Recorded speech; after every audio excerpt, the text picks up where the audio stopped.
Welcome, everybody, to this week's interview. This week, we have OVW superstar Draco Bennett. How are you doing, Draco? I'm excellent. I'm alive. I'm here. How are you? Very good. I know I had to get you on. Saw you on OVW, and you've been doing great work over there, so I was excited to get Appreciate you you. on today. Thank you. So, my first question, we have to start with the most recent stuff. Last night, you faced the Big Zoe, aka Dr. Zoe, which you did take an L, but how big of a challenge was it knowing that you just faced somebody who is coming clean off losing the United Mm. States Championship? So, Zoe was a big challenge, but I'm the been that superstar. Like I've been in big situations like that before, but it was. I know he's a little psycho right now.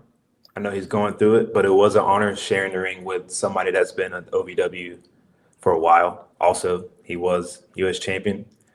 So being able to be in there with somebody of that high caliber and they trust me to put on a good show for people, it felt great. I mean, yeah, it didn't look great, but it felt great. Well, it did at the same time. You look good out there. I can't Yeah, lie. I You look like can't. you were comfortable against a high profile superstar like Big Zoe. I've been in high profile situations before. That's why I call myself the been that superstar because I've been there. You've been that. I've been that. I think you've Yes, been sir. that. Yeah. One thing that everybody's wanting to know, what I do with all these interviews, we go a while back. When did you start wrestling? So, fun fact: I started off playing football. Me and the guy, you might know him as Javier Benal, but we played arena football together, and we Wow. made we made a little pact that if we didn't make it in football, we'll do wrestling. And then he got signed to WWE, and I started off in Alabama. I was trained under Mike Jackson, and then I did a little stuff here and there. Went down to Fort Lauderdale, trained under Gangrel at CCW. I was there for like a month, got homesick, moved back. So then I like dabbled into Spartan wrestling here and there, and then after a while, I was like, I want more.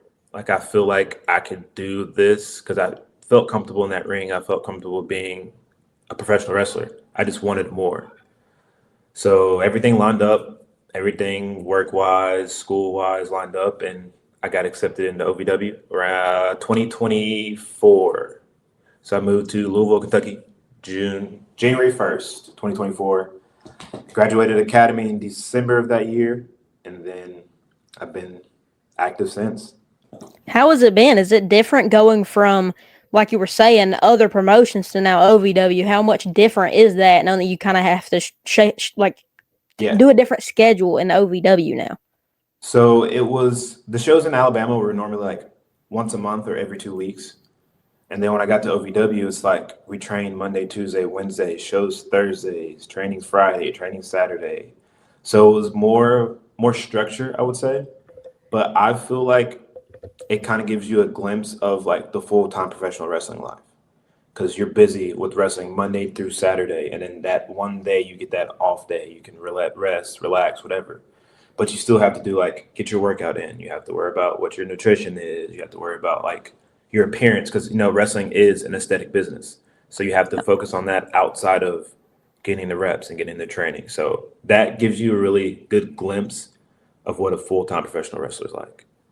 And it's cool too because I think OVW is one of those promotions that they just got everything in line. They know what they're going to do. So especially with indie promotions, half the time they just have things bunched around, and Yeah. OVW is not like that at all. They just have everything that they want to do already ready. They got people informed of what they're going to do, and they go through with the plan, which I feel like is why superstars like you are doing so good right now and are paving their way in the OVW and indie scene.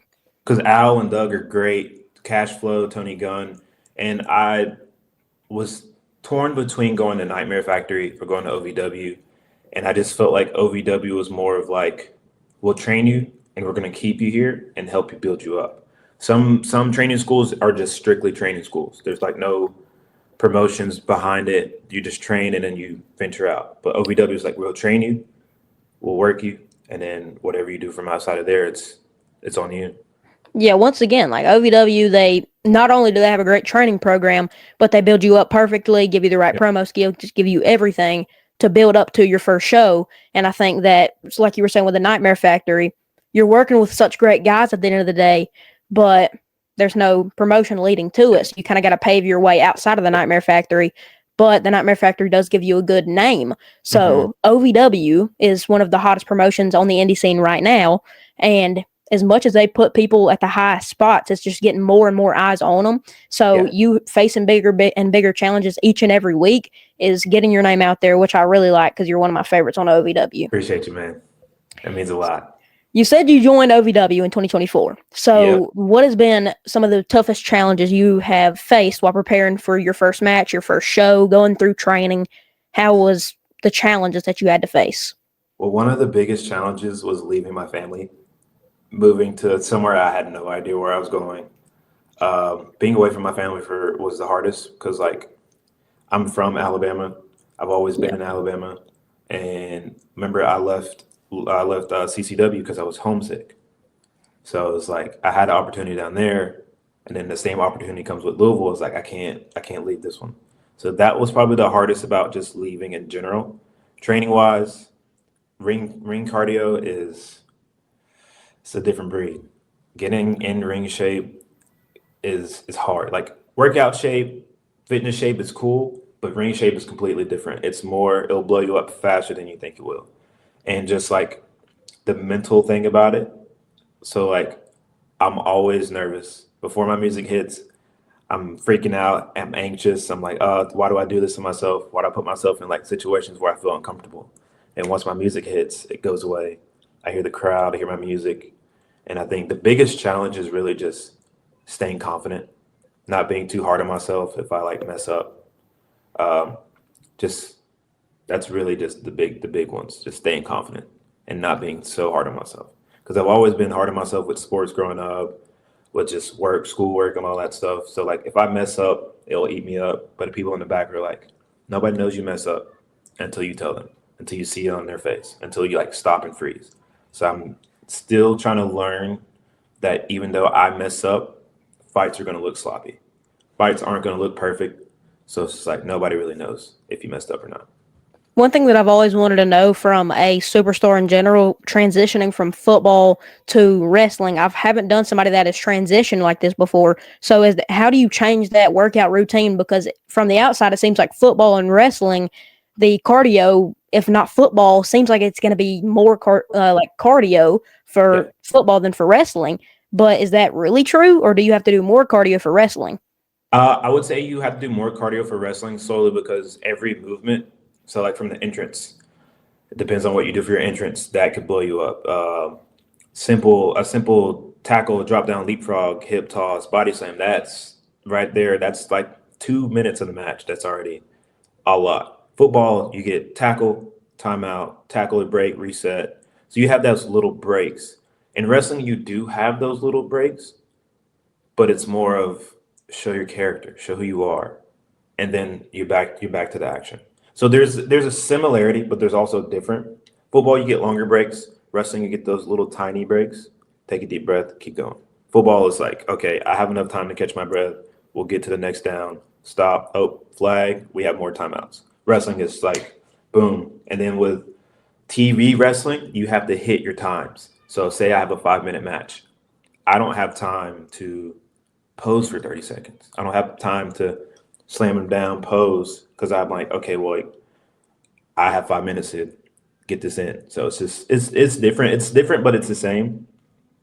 I think that OVW is good for that too, though, because OVW, they don't run commercials in the middle of matches like everybody else. No. They're letting y'all show y'all's full potential, unlike a WWE, they're running 5 ads every match. Yep. So they get that breathing time. Even though they do got to impress the live crowd, it's still going to be just crazy on OVW because you don't have any commercials. Especially when we're on YouTube or when we stream on YouTube or Facebook. They don't have those ad commercials until after they put the show on. So it's just like, yeah, we do get commercial breaks, but we still have to put on for the people that are consistently coming in, consistently watching. We have great fans. We have fans that come in every Thursday, and they're always loud. They're always cheering, coming out with signs, taking pictures. I love it. And I guess now, OVW has a solid fan base. Mm-hmm. Like, I feel like that now it's only growing.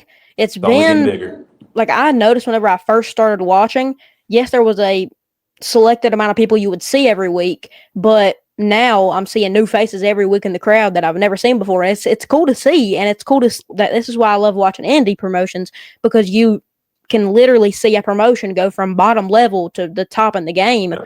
in months. And each week, I feel like we get more and more people, louder and louder. So that's like, it's good. It helps us out. It helps, especially like recently graduated students that haven't worked in a live crowd before. Just they get dark matches.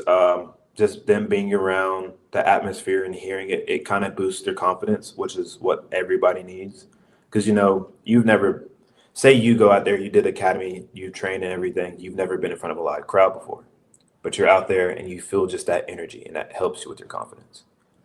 I think that OVW is very good with that as well, because like if you just join and you made it out of academy, you can sort of be that mentor to the people who are in academy. So Yep. you're a veteran, but you're not, but you're helping the younger people who are coming Yep. in, which boosts your confidence as well, knowing that you are a mentor to somebody else. So that's so the class above me, two of the guys that are like my wrestling big brothers, even though I'm older than them, it's Boy Toy Troy and Star Player Prime. They're like my wrestling big brothers almost, because they were there before me, and like they helped me like when I was like down on myself or hard on myself, they were there for sure. Great superstars too. And I would love nothing more than to see more matches of y'all three together. That would be so cool. I'm trying to But gotta find me a tag partner, and then it's game over for them. maybe, I don't know. I don't want to see you go against them Game though. over. No, they're great though. Love them. What's been your favorite part of being an OVW superstar? Just to be able to wrestle. I just love just being there. I've met so many cool people. Billy Gunn, JBL, Mick Foley. It's just I feel like every Thursday or every pay-per-view day, it's just something new is gonna happen. And just the excitement of being able to tell a story, the excitement of just to be out there and do something that I've always wanted to do, something I grew up watching. It's just I knew about OVW growing up, and it's just still surreal to me that I am a OVW superstar, because John Cena went there, Batista, Lesnar, all those big names came from the same place, walked the same halls, wrestled in that same ring. So it's just like still surreal. Sometimes I still have to pinch myself, but I think just being at OVW is just the best thing. Yeah. You were talking about how you get the nerves before matches. What does a full day look like for you on a show day? Okay, Start to so finish. okay, I'll live in Nashville Okay. right now. So I'll wake up like around 10:30, 11. I'll pack my bag. I'll drive to the arena, and then I'll meet everybody, shake hands.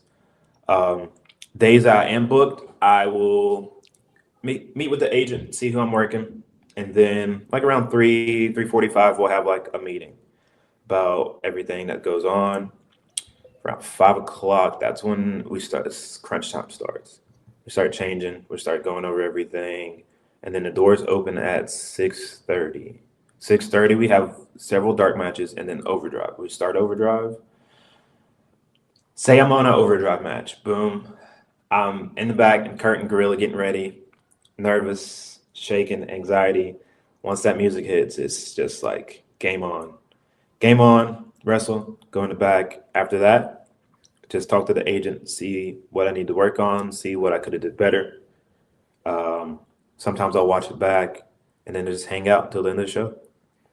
And Drive back for to example, Nashville. last night, at what point in the day did you and Zoe get together and was like, what do we want to try to add into this match? I would say maybe like an hour and a half before we actually had ring time. Went up to him and asked him, like, what story do you want to tell? And he's going through the little Dr. Zoe storyline where he feels unappreciated, and it took this Which is long for people to, interesting. I can't lie. yeah, Jekyll and It's getting Hyde, Jekyll and Hyde. That's what we call him in the back. But it's just what story we wanted to tell. Like, he's a champion. He's been there for forever. I'm a newcomer. Like, I'm still new. Like, I'm the cub, and he's like the big lion trying to show me the ropes and stuff. So he had to beat me down a little bit to prove a point, but it got there. To finish things off, I want to give you your opportunity to call your shot. What title in OVW do you want to go after? Do you want to get a tag partner? Go after? I've been waiting for this all week. I want Cal Hero. Oh snap! I want shots fired. I want Cal Hero. That's what I want. I want the OVW heavyweight champion. He's defending like crazy right now. I know he's a workhorse, but once I get done with him, I want Zoe again. I got to get my get back. Snap! Got to get my get back. Okay, man, that's a good way to end it off. I can't lie. I know. I need it. I need both. All right, well, Draco, I appreciate you for coming on today. Thank you for having me. I'm honored, honestly. It's going to be super cool to see you continue your journey on OVW. You are my first professional wrestling interview, so you should be honored. I'm honored. So, hey, it's only up from here. Yes, sir.